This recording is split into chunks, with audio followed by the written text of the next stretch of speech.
Prime Minister has focused a lot on, and we can see it happening in the US as well, the issue of memorials, the issue of statues. Let me just read you what the Prime Minister has said. If we start purging the record and removing the images of all but those whose attitudes conform to our own, we are engaged in a great lie, a distortion of our history, like some public figure furtively trying to make themselves look better by editing their own Wikipedia entry. What do you make of that view, and how will it affect, or what is your view about the Cecil Rhodes statue debate at Oxford University, where you're shortly to take up position as master of one of the colleges? So, Christiane, I think the fury that people have felt about certain statues here in the UK, particularly about Edward Colston in Bristol, where people had tried for years, to get that statue removed. The Rhodes Must Fall campaign, which was very much about Cecil Rhodes, a white supremacist and imperialist, forced labor in his mines that he established in South Africa and elsewhere.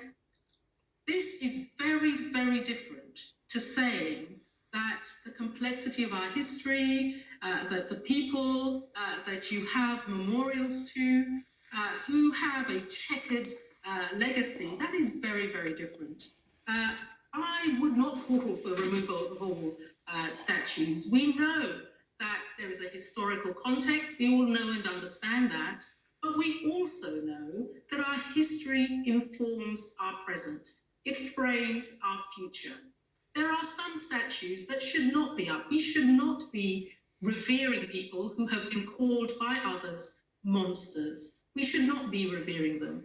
Their statue should be in a museum somewhere with a very clear setting out of the history and what they have actually done.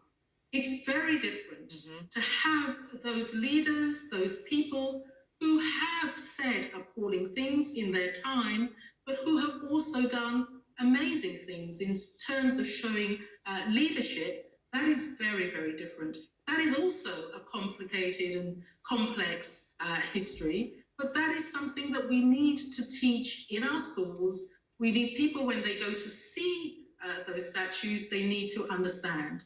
But I also think that because you put up a statue 100, 150, 200 years ago, to say that it must be there 200 years from now, when we have learnt more, we understand more, I don't agree with that either. But the crucial thing, I think, here is to make sure that we teach this history in our schools, that we teach the bad as well as the good, the way in which countries present themselves. If we're going to present ourselves as a diverse nation that is proud of who we are today, who we are today is partly a product of that history. We have to understand that.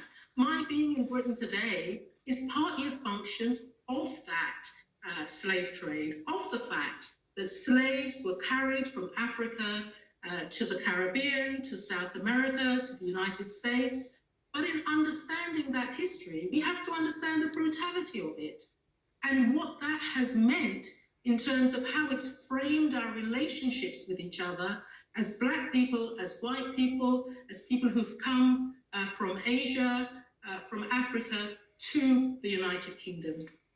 That's what I want. I want that understanding. I want our schools to teach that history. I want our curriculum to reflect that. So I think the Prime Minister is this focusing on those statues, that just becomes a distraction. Is there a way, I mean, you said you were absolutely staggered to find out that you were the first Black female head of a university when you were head of SOAS, the School of Oriental and Arab Studies here. Now you're going to be the first Black head of a Oxford college. I believe, if I'm not mistaken, you're the first Black female to have been elected to the House of Lords. You've reached the top. How tough was it for you? So first of all, Christiane, you're not elected to the House of Lords, so let's get that right. You should remember that. And yes, I said appointed first, and then I got all confused.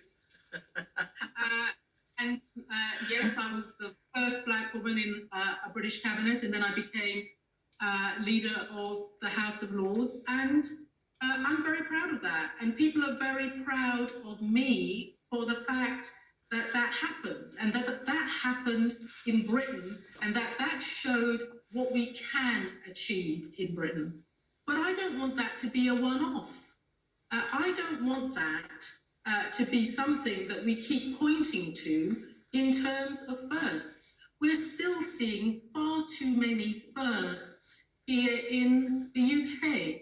We have young people who are talented, who have worked hard, who have played the game in the way that they have been told to. And then the door is slammed in their face, or the ceiling, the concrete ceiling, they can't get through it. Why is that? That stubborn racism that continues, and they have lost patience. And I can completely understand why they've lost patience, because I've lost patience too. I've been doing this for so long. I expected it to be different. I expected it to be very, very different for the people coming after me, and it's not. And I'm not proud of that. And I don't think as a country we should be proud of that either. So clearly there's a huge amount to do in terms of the state violence as perceived and enacted by those police who actually visit that violence and deadly violence on unarmed black people. And then there's the whole other institutional change that we've been talking about. Many are talking about, and you've just talked about education. Would you call for a complete change or an addition or some kind of established curriculum that teaches people in this country that it's not all about white supremacy, that there is actually another narrative in the world? Absolutely. It's a shared history, Christiane, and it's a shared history that has affected all of us, even if we don't think that it has. So those people who, for example, write to me and say, take your hands off our history, it's my history too. So I think it's very, very important that we recognise and that we acknowledge that. There's a Black Curriculum project that has been started, for example.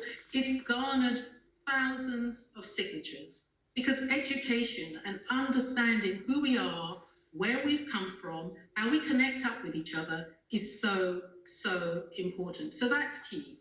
What we're trying to do in some of our universities, by looking at the curricula, by trying to make sure that we are decolonising that curriculum. And I have to tell you that when we started to do this, and it was very much the students who were pressing universities on this, and that's exactly what happened at SOAS. The students led the way.